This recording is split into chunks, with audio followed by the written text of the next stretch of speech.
ಇಂದು ಮನಮೋಹನ್ ಸಿಂಗ್ ಅಂತ್ಯಕ್ರಿಯೆ, ಮಹಾತ್ಮ ಗಾಂಧಿ ಸಮಾಧಿ ಬಳಿ ಸಿಂಗ್ ಅಂತ್ಯ ಸಂಸ್ಕಾರ. ಸಿಖ್ ಸಮುದಾಯದಂತೆ ನಡೆಯಲಿದೆ ವಿಧಿವಿಧಾನ. ಬಿಜೆಪಿಯ ರಾಜ್ಯಾಧ್ಯಕ್ಷರು ಬದಲಾಗ್ತಾರಾ? ವಿಜೇಂದ್ರರನ್ನ ಕೆಳಗಿಳಿಸಲು ರೆಬಲ್ಸ್ ಪಣ.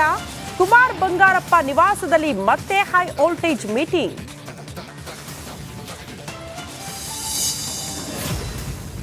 ರಾಜ್ಯಕ್ಕೆ ಬಂದ ರಾಜಸ್ಥಾನದ ಸಂಸದರಿಗೆ ಅನಾರೋಗ್ಯ. ಬೆಳಗಾವಿ ಖಾಸಗಿ ಆಸ್ಪತ್ರೆಯಲ್ಲಿ ಚಿಕಿತ್ಸೆ. ರಾಜಸ್ಥಾನದ ಎಂಪಿ ಆರೋಗ್ಯ ವಿಚಾರಿಸಿದ ಸಿಎಂ. ಬಿಜೆಪಿ ರಾಜ್ಯಾಧ್ಯಕ್ಷ ಬಿವೈ ವಿಜೇಂದ್ರ ಅವರನ್ನ ಕೆಳಗಿಳಿಸುವ ಬಗ್ಗೆ ಬಿಜೆಪಿಯಲ್ಲಿ ತೀವ್ರ ಚರ್ಚೆ ಆಗ್ತಾ ಇದೆ ಎನ್ನಲಾಗ್ತಾ ಇದೆ. ಬಿಜೆಪಿ ರೆಬಲ್ಸ್ ಸದಾಶಿವನಗರದಲ್ಲಿರುವ ಕುಮಾರ್ ಬಂಗಾರಪ್ಪ ನಿವಾಸದಲ್ಲಿ ಮತ್ತೆ ಸೇರಿದ್ರು. ಶಾಸಕ ರಮೇಶ್ ಜಾರಕಿಹೊಳಿ, ಮಾಜಿ ಸಚಿವ ಅರವಿಂದ್ ಲಿಂಬಾವಳಿ, ಮಾಜಿ ಸಂಸದ ಜಿಎಂ ಸಿದ್ದೇಶ್ವರ್, ರೇಣುಕಾ ಪ್ರಸಾದ್, ನಿರಂತರ್ ಗಣೇಶ್ ಸೇರಿ ಬಿಜೆಪಿಯ ಕೆಲ ಮುಖಂಡರು ಸಭೆಯಲ್ಲಿ ಭಾಗಿಯಾಗಿದ್ರು. ಇತರೆ ಪ್ರಮುಖರನ್ನ ರಾಜ್ಯಾಧ್ಯಕ್ಷ ಮಾಡುವಂತೆ ಬಿಗಿಪಟ್ಟು ಹಿಡಿದ್ರು. ಪ್ರತಿಪಕ್ಷ ಸ್ಥಾನಕ್ಕೆ ಎತ್ತಾಳ್ ಕೂರಿಸೋದಕ್ಕೆ ಪ್ರಯತ್ನ ಪಡಲಾಗ್ತಾ ಇದೆ ಎನ್ನಲಾಗ್ತಾ ಇದೆ.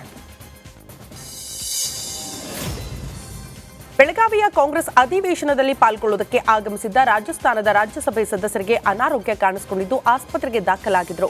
ಹೀಗಾಗಿ ಮುಖ್ಯಮಂತ್ರಿ ಸಿದ್ದರಾಮಯ್ಯ ಆಸ್ಪತ್ರೆಗೆ ತೆರಳಿ ರಾಜಸ್ಥಾನದ ರಾಜ್ಯಸಭೆ ಸದಸ್ಯ ನೀರಜ್ ಡಾಮ್ ಆರೋಗ್ಯ ವಿಚಾರಿಸಿದ್ದಾರೆ. ಸಿಎಂಗೆ ಸಚಿವರಾದ ಕೆಜೆ ಜಾರ್ಜ್, ಸತೀಶ್ ಜಾರಕಿಹೊಳಿ, ವಿಧಾನ ಪರಿಷತ್ ಸದಸ್ಯ ಡಾಕ್ಟರ್ ಯತೀಂದ್ರ ಸಿದ್ದರಾಮಯ್ಯ ಕೂಡ ಸಾಥ್ ಕೊಟ್ಟರು. ರಾಜು ಕಪನೂರ್ ಗ್ಯಾಂಗ್ ವಿರುದ್ಧ ಬಿಜೆಪಿ ನಾಯಕರು ದೂರು ನೀಡೋದಕ್ಕೆ ಪೊಲೀಸ್ ಠಾಣೆಗೆ ಬಂದಿದ್ರು. ಆದರೆ ಕಲಬುರಗಿಯ ಸ್ಟೇಷನ್ ಬಜಾರ್ ಠಾಣೆಯಲ್ಲಿ ದೂರು ಸ್ವೀಕರಿಸಿದ ಹಿನ್ನೆಲೆಯಲ್ಲಿ ಠಾಣೆಯ ಮುಂದೆ ಸ್ವೀಕರಿಸಿಲ್ಲ ಅನ್ನೋ ಕಾರಣಕ್ಕೆ ಠಾಣೆಯ ಮುಂದೆ ಬಿಜೆಪಿ ನಾಯಕರು ಹೋರಾಟ ಮಾಡಿದ್ರು. ಈ ವೇಳೆ ಬಿಜೆಪಿ ನಾಯಕರು ಮತ್ತು ಇನ್ಸ್ಪೆಕ್ಟರ್ ಮಧ್ಯೆ ವಾಗ್ವಾದ ಕೂಡ ನಡೆದಿದೆ. ಬಿಜೆಪಿ ಶಾಸಕ ಬಸವರಾಜ್ ಮತ್ತಿಮೂಡ್ ಸೇರಿ 4ವರಿಗೆ ಕೊಲೆ ಬೆದರಿಕೆ ಪ್ರಕರಣಕ್ಕೆ ಸಂಬಂಧಿಸಿ ಬಿಜೆಪಿ ನಾಯಕರು ದೂರು ನೀಡೋದಕ್ಕೆ ಬಂದಿದ್ರು.